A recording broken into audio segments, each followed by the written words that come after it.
नमस्कार प्यारे दोस्त, मैं राहुल पालीवाल आप सभी का स्वागत करता हूं आपके अपने परिवार रोजगार with अंकित में। उम्मीद है आप सभी स्वस्थ मस्त और बहुत अच्छे होंगे। चलिए, कैसे हैं आप सब? जल्दी से जुड़ जाइए ताकि इस क्लास को शुरू करें। और आप सोच रहे होंगे सर आपकी क्लास लेट कैसे हो गई? लगभग लगभग 11:25 हो चुके हैं। कारण कुछ नहीं है।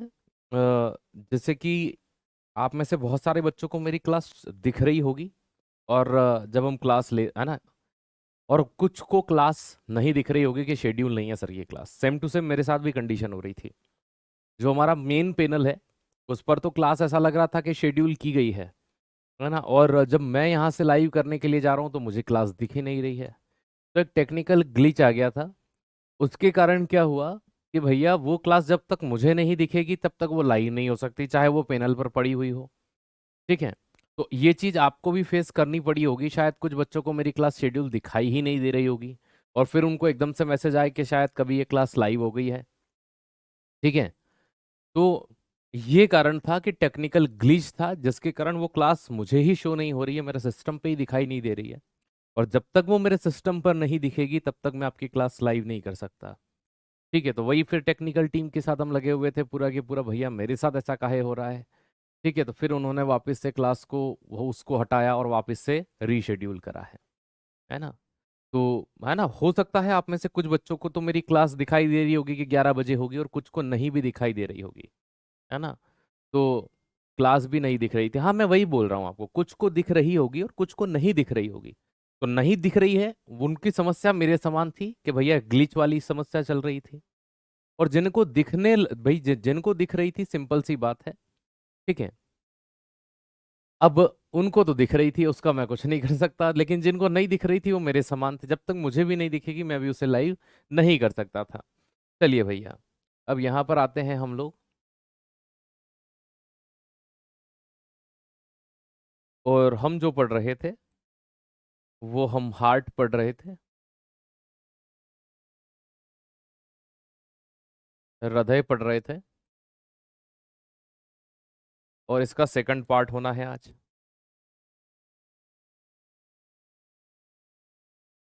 हृदय का कौन सा पार्ट होना है? सेकंड पार्ट होना है। ठीक है। हाँ, नोटिफिकेशन, अरे नोटिफिकेशन तो आपको तब आएगा ना जब हम लाइव करेंगे। है ना। लाइव ही नहीं होगी तो नोटिफिकेशन कहाँ से आएगा? तो बात वही हो रही है कि हम जो चीज देख रहे थे वो हमें दिखाई नहीं दे रही थी यार। चलो, ठीक है। क्या पढ़ लिया था लास्ट हार्ट में, हृदय में?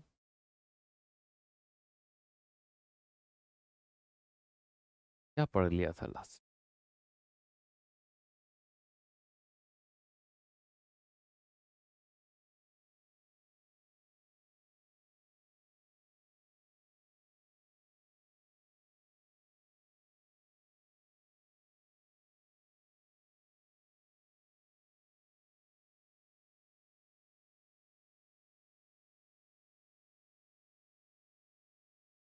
पता नहीं कहाँ गई है पीडीएफ।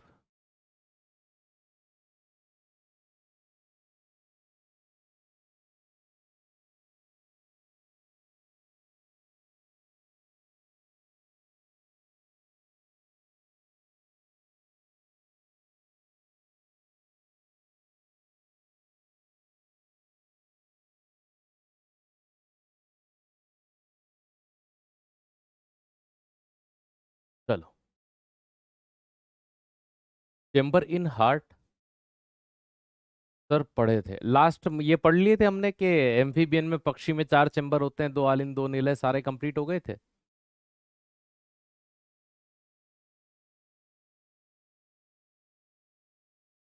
हृदय के कक्ष सारे पढ़ लिए थे। मेमल्स वगैरह सबके हो गए थे।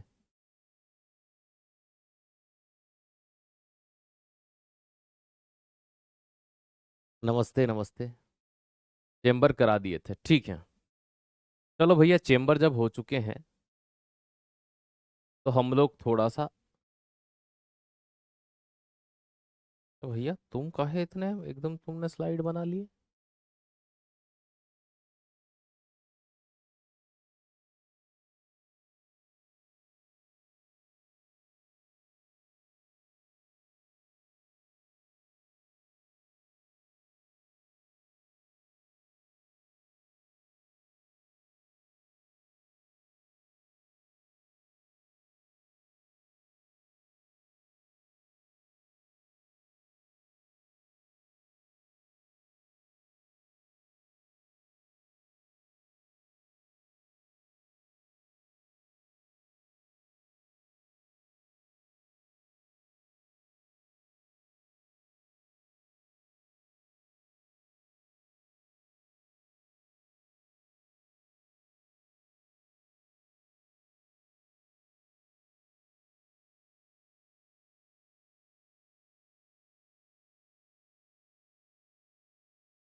चलो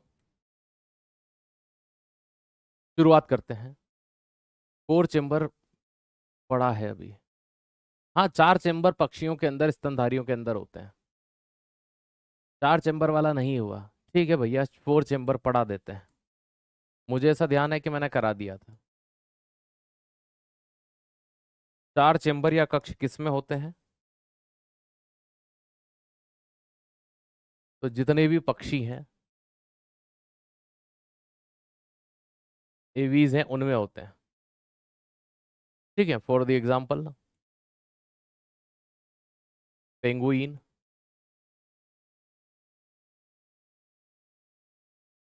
मुर्गा, मोर, कोवा। ठीक है, और किस में होते हैं? मेमल्स में।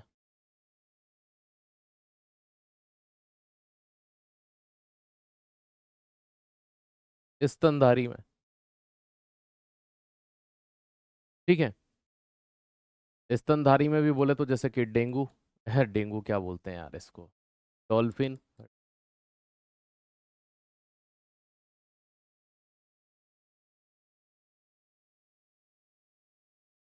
ब्लू व्हेल, चमगादड़, सबसे प्यारा जानवर मानव। ठीक है, ओके।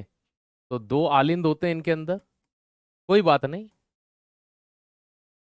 मुझे पता है, मैंने पढ़ा दिया। और 2 निलय होते हैं इसमें।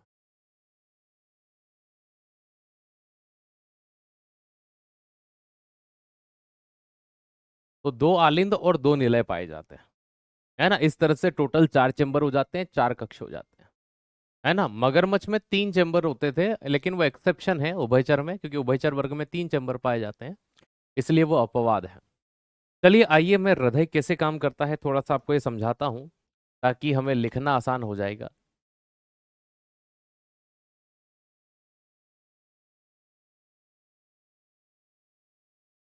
आप लोगों ने जब भी हृदय की बात की होगी, आपको हार्ट कुछ ऐसा नजर आया होगा कि सर ऐसा हार्ट होता है। चलो मैं इसी हार्ट से उस हार्ट को बनाने की कोशिश करता हूँ जो आपने अक्सर, ठीक है, देखा होगा, इस तरह से।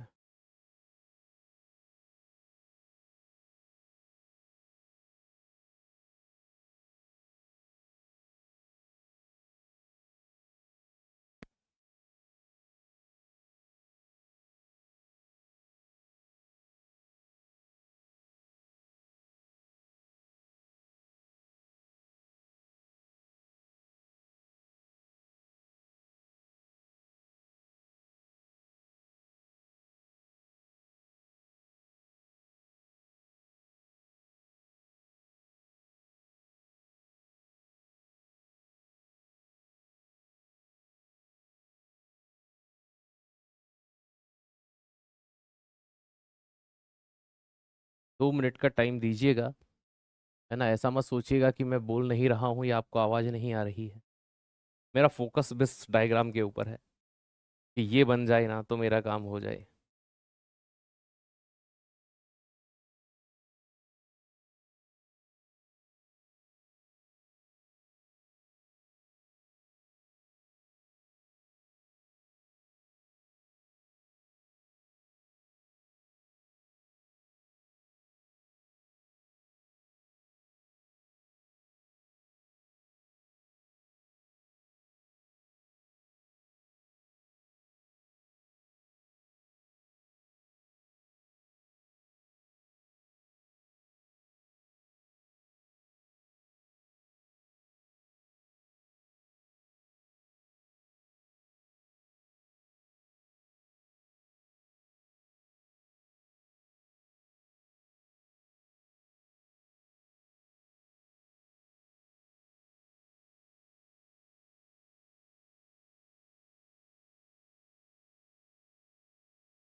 देखो भैया, ये आपको यहाँ जो दिखाई दे रहा है ये हृदय का स्ट्रक्चर है।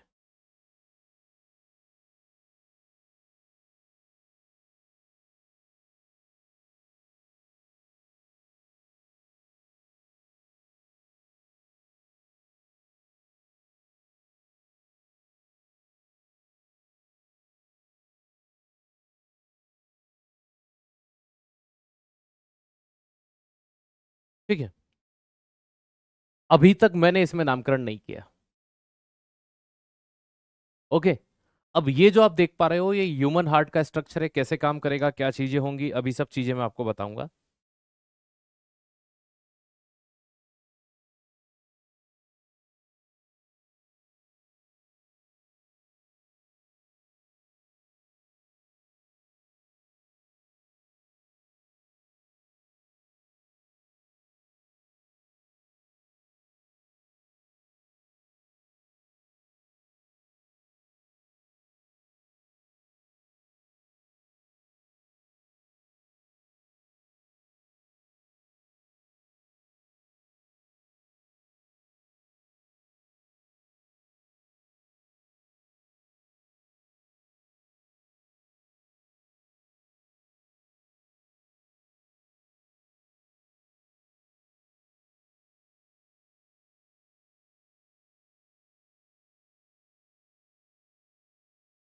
ठीक है ना, बाकी तो ठीक ठाक ही है। आइए अब हार्ट की थोड़ी सी मार्किंग करते हैं। ये जो आपको दिखाई दे रहे हैं भैया ये हमारे फेफड़े हैं, लंग्स हैं। फेफड़े में जब भी आप इस तरह से खड़े होते हैं और डायग्राम बनाते हो तो लेफ्ट वाला हैंड जो होता है उस साइड वाला पार्ट राइट कहलाता है, क्योंकि हार्ट पलट जाता है पढ़ते समय। तो ये दायां भाग होगा। और ये देखो, ये मेरा राइट हैंड साइड है, तो ये वाला हिस्सा कौन सा हो जाएगा, बायां भाग हो जाएगा। ठीक है, लेफ्ट साइड हो जाएगा। ऊपर वाला हिस्सा आपका क्या कहलाता है, आलिंद कहलाता है।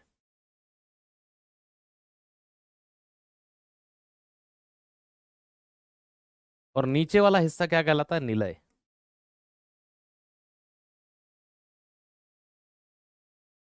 वेंट्रिकल कहलाता है। तो ये हो गया निलय, ये हो गया आलिंद। ये वाला हिस्सा भी एज इट इज आपका आलिंद कहलाएगा और ये वाला निलय कहलाएगा।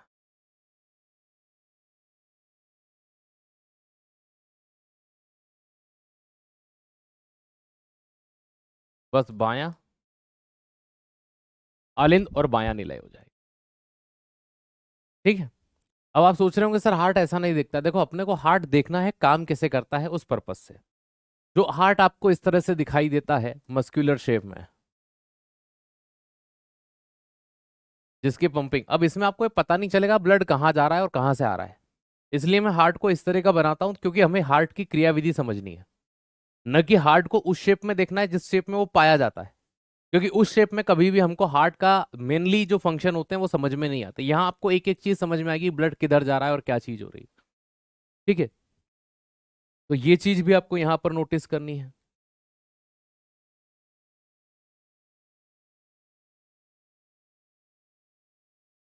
अग्र महाशिरा,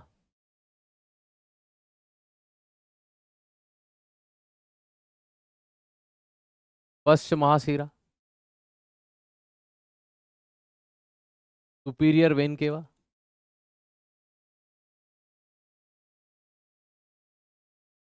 और इंफीरियर वेन केवा। ये जो हिस्सा आपको दिखाई दे रहा है ये एसे नोड है।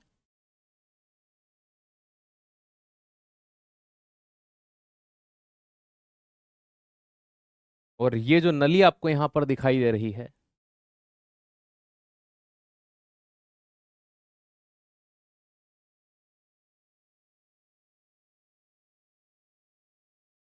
फुफ्फुस धमनी,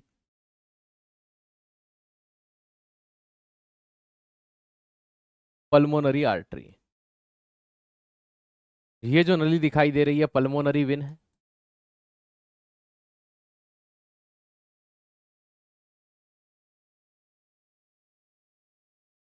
फुफ्फुस शिरा है।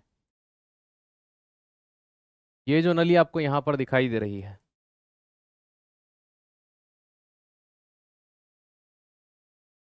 ये आपकी एओर्टा है, महाधमनी।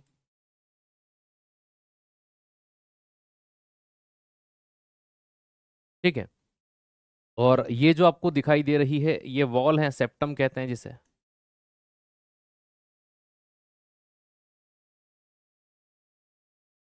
क्या कहलाती है? सेप्टम कहलाती है। और यहाँ पर ये जो दिखाई दे रहे हैं ये भैया 3 वॉल्व होते हैं यहाँ पर। और इस साइड में यहाँ पर 2 वॉल्व होते हैं, हिंदी में कपाट कहते हैं। तो ये वॉल्व है, वॉल्व का मतलब समझ गए ना? तो ये वॉल्व होते हैं। तो ये चीजें आपने देखी। यहाँ पर नीचे की ओर में आपका ह्यूमन बॉडी हो जाएगा।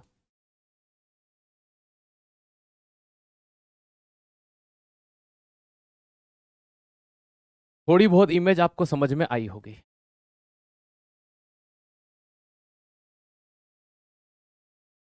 हम लोग नीट वाले नहीं हैं। अरे भैया, इतना तो पढ़ना ही पड़ेगा आपको। ठीक है। तो ये तो हमने हार्ट का स्ट्रक्चर पढ़ लिया, है ना? अब देखो, मैंने आपको एक कल परसों की जो 6 तारीख की दिन क्लास ली थी, हमने उसमें एक चीज बताई थी कि शुद्ध रक्त का प्रवाह कौन करता है? तो शुद्ध रक्त का प्रवाह हमेशा धमनियां करती हैं। और धमनियां खून को कहाँ से कहाँ ले जाती है? हृदय से शरीर में। और शरीर से हृदय में कौन ले जाती है? तो शिराएं ले जाती हैं। वो लाइन आपको याद होनी चाहिए, नहीं तो अपने नोट्स खोल के देखिए। अब भैया, हमारी बॉडी के अंदर जो इम्प्योर ब्लड होता है, अशुद्ध रक्त होता है, उस अशुद्ध रक्त की यदि हम बात करें तो उस अशुद्ध रक्त को लेकर के घूमने का काम कौन करेगी? धमनियां करेंगी। तो चलिए उस अशुद्ध रक्त को थोड़ा सा घुमाते हैं और देखते हैं कि वो किधर से किधर जाएगा। तो अशुद्ध रक्त जो होता है वो शिराओं के अंदर पाया जाता है।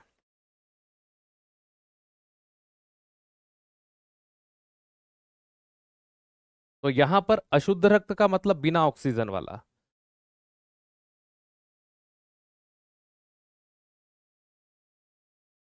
तो ये इम्प्योर ब्लड है।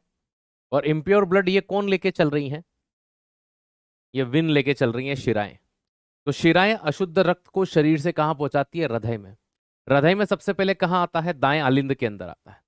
दाएं आलिंद के अंदर ये जब रक्त आता है तो बस यहां से क्या होता है कि आलिंद के नीचे वाला हिस्सा ये क्या करता है? हमारा धक धक धक धक ऐसे करता है। तो जैसे ही हार्ट का नीचे वाले दोनों निलय एक साथ फैलते हैं तो नीचे जगह बढ़ जाती है और सारा खून नीचे आ जाता है।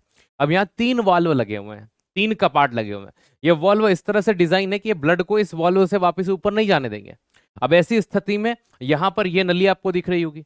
अब जब ये निलय वापस से सिकुड़ेंगे, एक बार शिथिलन करना, एक बार संकुचन करना। संकुचन और शिथिलन, सिस्टोल और डाइसिस्टोल, मतलब सिकुड़ना और फैलना, ये मिलकर के एक हार्ट बीट बनती है। अब ऐसी स्थिति में क्या होता है कि अब ये सिकुड़ेगा, क्योंकि फैला तो सारा ब्लड ऊपर से कहां गया? नीचे। अब ये वॉल्व वापस ब्लड को ऊपर नहीं जाने देता। अब ऐसी स्थिति में यहां क्या होता है कि हृदय से रक्त बाहर निकालना है। तो मैंने आपको एक बात बताई थी कि हृदय से हमेशा शरीर में रक्त कौन ले जाता है? कि सर, धमनियां। तो यहां पर भी धमनी ही होगी, जिसे हम क्या कहते हैं? फुफ्फुस धमनी, क्योंकि फेफड़ों के पास ले जा रही है। अब फुफ्फुस धमनी एकमात्र ऐसी धमनी क्यों हुई जिसमें शुद्ध रक्त होता है? क्योंकि शरीर से रक्त निकालने का काम किसका था? कि सर, धमनियों का। इस कारण से अब वो जितना भी ब्लड यहां पर इम्प्योर ब्लड है वो यहां आता है। वो इम्प्योर ब्लड यहां से आगे बढ़ रहा होता है और वो कहां पहुंचता है? फेफड़ों के पास में। अब फेफड़ों का मेन काम है इस ब्लड के अंदर ऑक्सीजन मिलाना। क्या मिलाना? ऑक्सीजन मिलाना। अब भैया फेफड़े लग गए अपने काम पर। फेफड़ों ने उस ब्लड के अंदर क्या कर दिया? फेफड़ों ने उस ब्लड के अंदर भैया, ठीक है, ऑक्सीजन मिला दी। ठीक है, O2+ कर दी। अब जैसे ही उस ब्लड में O2 मिल गया तो वो ब्लड कैसा हो गया? प्योर ब्लड हो गया, शुद्ध रक्त हो गया। अब प्योर ब्लड, शुद्ध रक्त का मतलब क्या होता है? जिसमें ऑक्सीजन पाई जाए। ठीक है ना? ये चीज ध्यान रखिएगा। अब यहां पर क्या होता है? अब इससे फेफड़ों से वापस से रक्त कहां जाएगा? अब वापस से हृदय में। तो हृदय में ले जाने का काम कौन करती है? शिराएं। इसलिए फुफ्फुस शिरा एकमात्र ऐसी शिरा होती है जिसमें शुद्ध रक्त बहता है। अब ये यहां से ब्लड, प्योर ब्लड को कहां पहुंचाती है? इस प्योर ब्लड को वापस से पहुंचा देती है कहां पर? भैया, आपके बाएं आलिंद के अंदर। सेम प्रोसेस होती है बाएं आलिंद में। जब प्योर ब्लड आ जाता है तो फिर वो कहां जाएगा? फिर वो बाएं आलिंद में जैसे ही आता है तो वापस से आलिंद फैलते हैं तो वो नीचे। और फिर जब सिकुड़ेंगे तो वो बाहर निकलने की कोशिश करता है, और बाहर ले जाने का काम कौन करेगा? केसर, वापिस से धमनियां। तो इस स्थिति में सबसे बड़ी धमनी शरीर की जो होती है वो यहां पर योगदान देती है, जिसे कहते हैं महाधमनी या एओर्टा। अब एओर्टा यहां से क्या करती है? उस रक्त को पूरे शरीर के अंदर फैलाने में मदद करती है, और छोटी छोटी धमनियों के माध्यम से पूरे शरीर में वो रक्त फैल जाता है। फिर शरीर क्या करता है? उस रक्त में से ऑक्सीजन रख लेता है, फिर वो ब्लड इम्प्योर हो जाता है। तो ये सारा जो प्रोसेस हुआ ना, ये इसने कैसे काम किया? ये काम मुख्य रूप से ऐसा होता है। अब आप सोच रहे होंगे सर ये एक एक चलता है, नहीं, ये दोनों एक साथ काम करते हैं। देखो इधर से क्या होता है, शरीर से शिराएं अशुद्ध रक्त को इकट्ठा करके कहां लेके आती है? दाएं आलिंद के अंदर लाती है, राइट ऑरिकल के अंदर लाती है। इधर से फुफ्फुस शिरा क्या करती है? प्योर ब्लड को कहां लाती है? बाएं आलिंद के अंदर लाती है।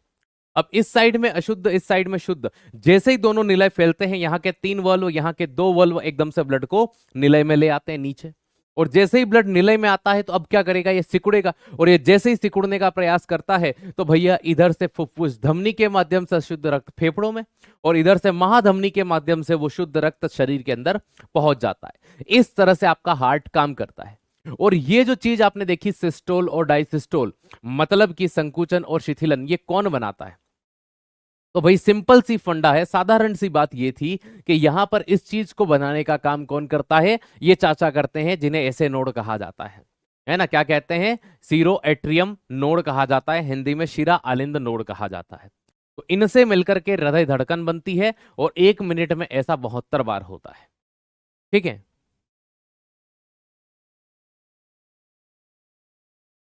आपने जिसे एओर्टा कहा है, नीचे उसे विन कहा है। अरे देवता, नीचे विन नहीं कहा है। इस कलर देखो, कलर बदल गया ये। महाधमनी के बाद में अशुद्ध रक्त जो होता है वो विन होता है। ये ह्यूमन बॉडी बनाई है मैंने। एक बच्चा कह रहा है कि इसको महाधमनी बोल दिया, आगे जाके विन बोल दिया। आगे जाके विन नहीं बोला है, मानव शरीर है वो। अब पूरा शरीर तो बना नहीं सकता था ना, शरीर में धमनी और शिराएं होती हैं। तो अशुद्ध रक्त लेकर के कौन चलता है? शिराएं चलती हैं। तो कलर बदल दिया मैंने नलियों का, देखो यहाँ पर, है ना? थोड़ा सा इतना तो लॉजिक आपको लगाना पड़ेगा, है ना? नहीं, एक बच्चा बोल रहा है इसी को आगे जाकर के आपने सिरा बोल दिया। नहीं बोला भाई, ठीक है? या फिर मैं इनको हटा दूंगा भाई ऐसे करके कि यहाँ मानव शरीर में ये आता है। मैंने कनेक्ट इसलिए किया ताकि आपको एक फ्लो समझा सकूं। ठीक है। तो उम्मीद करता हूँ हार्ट कैसे काम करता है ये सबके समझ में आ गया होगा, है ना? हृदय कैसे काम करता है ये समझ में आ गया होगा। जी हाँ, मुझे यही समझाना था कि हार्ट कैसे काम करता है। अब बहुत सी बार आप लोगों से एक प्रश्न पूछ लिए जाते हैं एग्जाम्स के अंदर कि कौन से वाले हिस्से में कौन सा ब्लड होता है।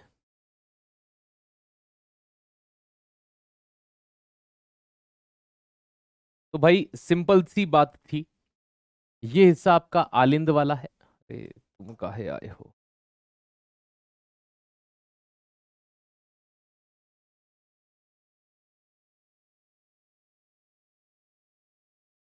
दायां आलिंद,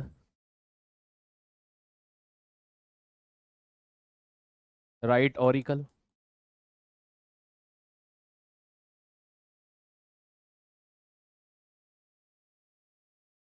बायां आलिंद, सॉरी, दायां आलिंद हो गया, दायां निलय,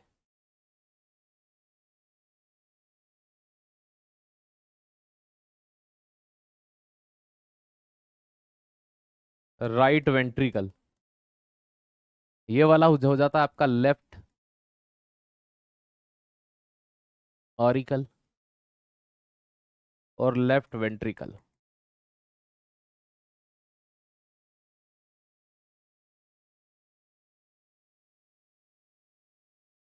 बायां निलय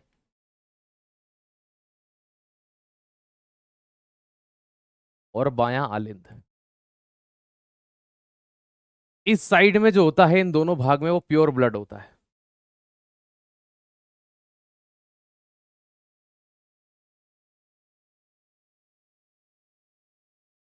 और इस साइड में जो रक्त होता है वो इम्प्योर ब्लड होता है।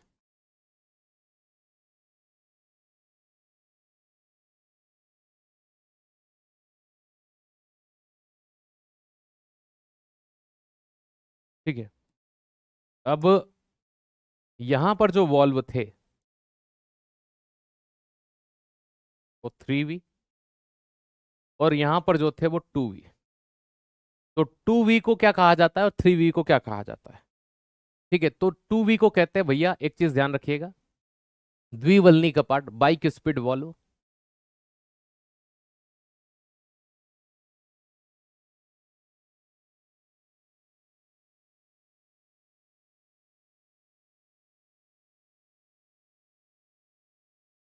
और इसको क्या कहते हैं? त्रिवल्नी कपाट।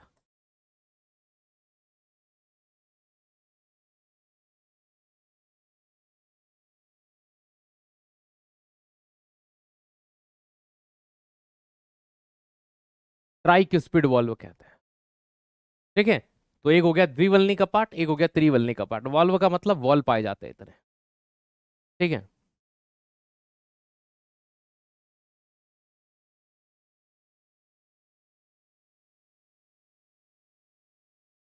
आपने कहा कि सर जब ड्रॉ करते हैं तो लेफ्ट वाला, इसलिए ऐसा होता है कि आप जैसे हार्ट पढ़ते हो, ठीक है, तो मान लीजिए आपका हार्ट है, तो भैया ये आपका हार्ट है, ये ऐसा।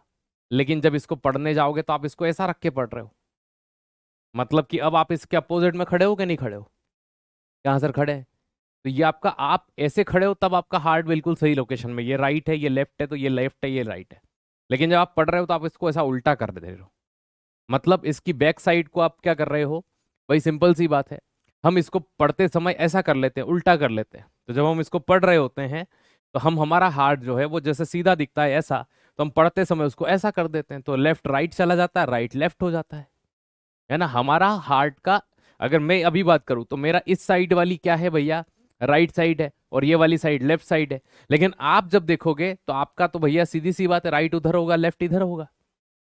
तो जब भी कोई व्यक्ति हार्ट पढ़ता है तो उसके सापेक्ष में हमेशा वो उल्टा होता है, इसलिए यही क्रम सही माना जाता है। क्योंकि आप पढ़ोगे, पढ़ोगे तो ऑब्वियसली बात है, सामने रखकर ही तो पढ़ोगे ना। चलिए, सामने रखकर ही तो पढ़ोगे ना, कि कहीं ऐसा है कि हवा में पढ़ लोगे? बताओ हमें, क्या मैं सही कह रहा हूं?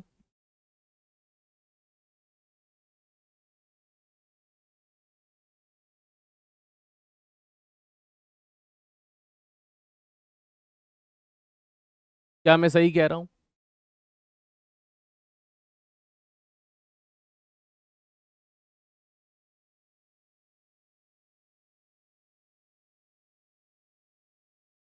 गुड।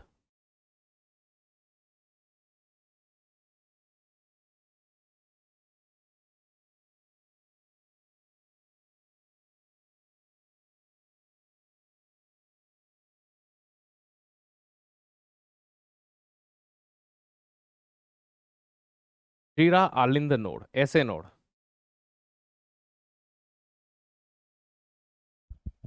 ठीक है ना? ऐसे नोड का फुल फॉर्म क्या होता है, कमेंट सेक्शन में बताइए। मैंने एक बार बोला भी हुआ है अभी की क्लास में।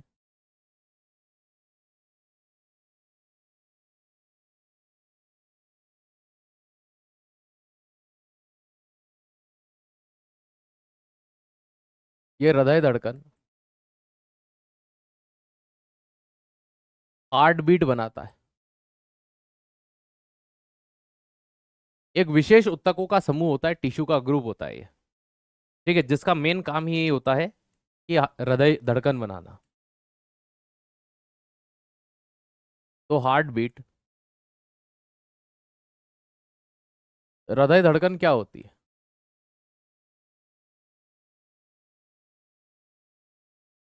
संकुचन प्लस शिथिलन। हृदय का सिस्टोल करना और डायसिस्टोल करना। तो हृदय एक बार क्या होगा, संकुचित होगा, और एक बार हृदय का क्या होगा, शिथिलन होगा। तो संकुचन प्लस शिथिलन। ठीक है,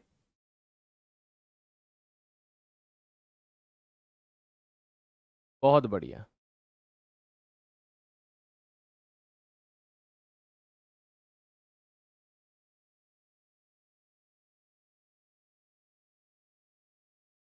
है ना? ये वो शिरा नहीं है रक्त ले जाने वाली, ये चीज ध्यान रखिएगा। है ना? इसे सीनो एट्रियम नोड, या है ना, सीनो एट्रियम नोड।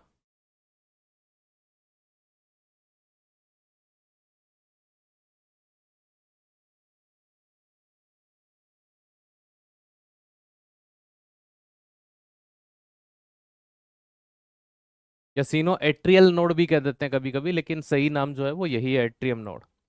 अब देखो यहाँ क्या होता है, हृदय धड़कन की बात करते हैं तो संकुचन और शिथिलन होता है। ऐसा हृदय धड़कन 1 मिनट में कितनी बार होता है?